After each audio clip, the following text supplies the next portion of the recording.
लौंग द्वारा पूंछा कैसे लिया जाता है, आज मैं आपको इसके बारे में बताऊंगा।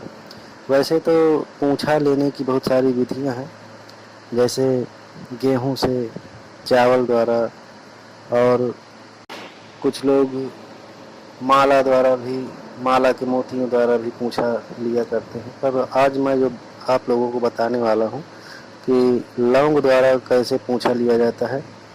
लौंग से जो पूंछा लिया जाता है उसमें भी कई प्रकार होते हैं,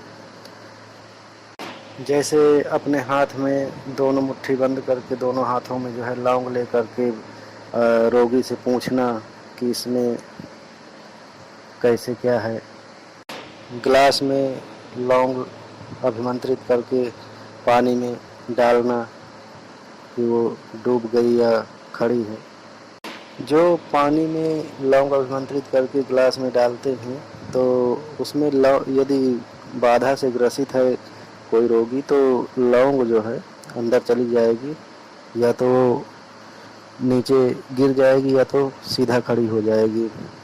खैर, ये तो किसी अगले वीडियो में बताऊंगा मैं इसके गिलास में जो पानी लेकर के जो लौंग डालते हैं। पर आज मैं जो लौंग से पूंछा लेने का जो तरीका है, उसके जो तरीका है वो मैं दूसरा बताने वाला हूँ।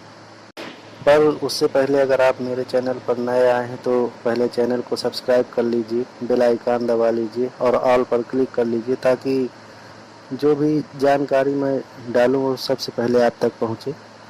और सब्सक्राइब करने का कोई भी पैसा नहीं लगता है। तो आज जो मैं पूंछा लेने की विधि बताने जा रहा हूँ उसको आप ध्यान से सुनिएगा। और यदि आप बहुत लंबे समय से भगवान का, ईश्वर का पूजा करते चले आ रहे हैं और आपको आभास भी होता होगा कि आपको देवी देवता शरीर में झंझनाहट देते हैं या स्वप्न में आते हैं कई बार, तो वो व्यक्ति भी इस विधि द्वारा पूंछा ले सकता है और उसको पूंछा मिलेगा भी। मैं केवल उन भक्तों की बात कर रहा हूँ जिनको शरीर में देवता के आने का संकेत मिलता है, अर्थात शरीर में देवता को ध्यान करते ही शरीर में झंझनाहट होने लगती है और जम्हाई मतलब उबासी जिसे कहते हैं, ऐसे व्यक्तियों को, कुछ ऐसे भी भक्त होते हैं कि जिनको देवी देवता तो नहीं आते हैं पर उनका देवी देवता का नाम लेते ही साथ जिनकी वो पूजा करते हैं, तो वो देवी देवता संबंधित जो होते हैं वो उस भक्त के शरीर में झंझनाहट देते हैं या उबासी आने लगती है, या ऐसा महसूस होता है कि मेरे पास में मेरा जो इष्ट है, जिनकी मैं सेवा आराधना करता हूँ, वो मेरे आसपास कहीं खड़े हुए हैं। जैसे कोई रोगी है तो सबसे पहले उसको सामने बिठा लिए, और यदि आपके पास बंधन मंत्र सिद्ध है तो सबसे पहले बंधन मंत्र लगाइए। एक लोहे की छड़ी ले करके रोगी के अगल बगल से चारों तरफ मतलब ज़मीन को टच करते हुए जानी चाहिए, और 7 बार जो है अपना जो बंधन मंत्र है उसको पढ़ते हुए 7 बार जो है घेरा लगाना।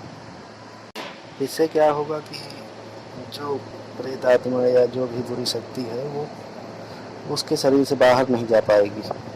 और फिर आपको जो है इतना कर लेने के बाद 3 लौंग जो है अभिमंत्रित करके या अपने इष्ट का नाम ले करके उस रोगी के सामने जो है ज़मीन पर 3 प्रकार से रखना है अलग अलग जगह में। अब एक लौंग जो है रखते हुए ये बोलना है कि यदि घर का कुलदेवी देवता हो या घर में मौजूद कोई प्रेत बाधा हो तो ये लौंग उठनी चाहिए, या इसी में कोई पितृ हो जो परेशान कर रहा हो तो ये लौंग उठनी चाहिए।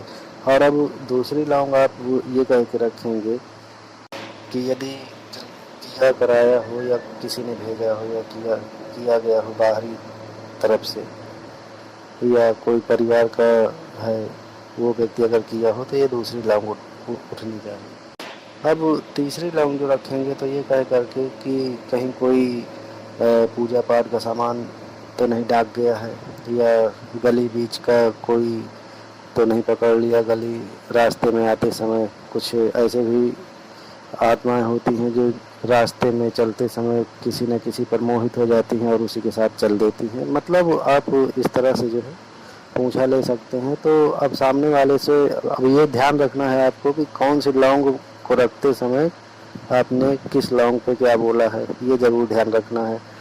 फिर उस रोगी से बोलेंगे उठाने के लिए, तो जो लौंग उठाएगा तो वही होगा। ऐसा 3 बार करवाना है, ऐसा 3 बार करवाना है। अगर तीनों बार वही उठता है या 3 बार में 2 बार वही उठता है, तब भी वही सही माना जाएगा। तो ये थी आज की जानकारी कि लौंग से पूंछा कैसे लिया जाता है। मिलते हैं अगली जानकारी के साथ, तब तक के लिए शुभ रात्रि, नमस्कार।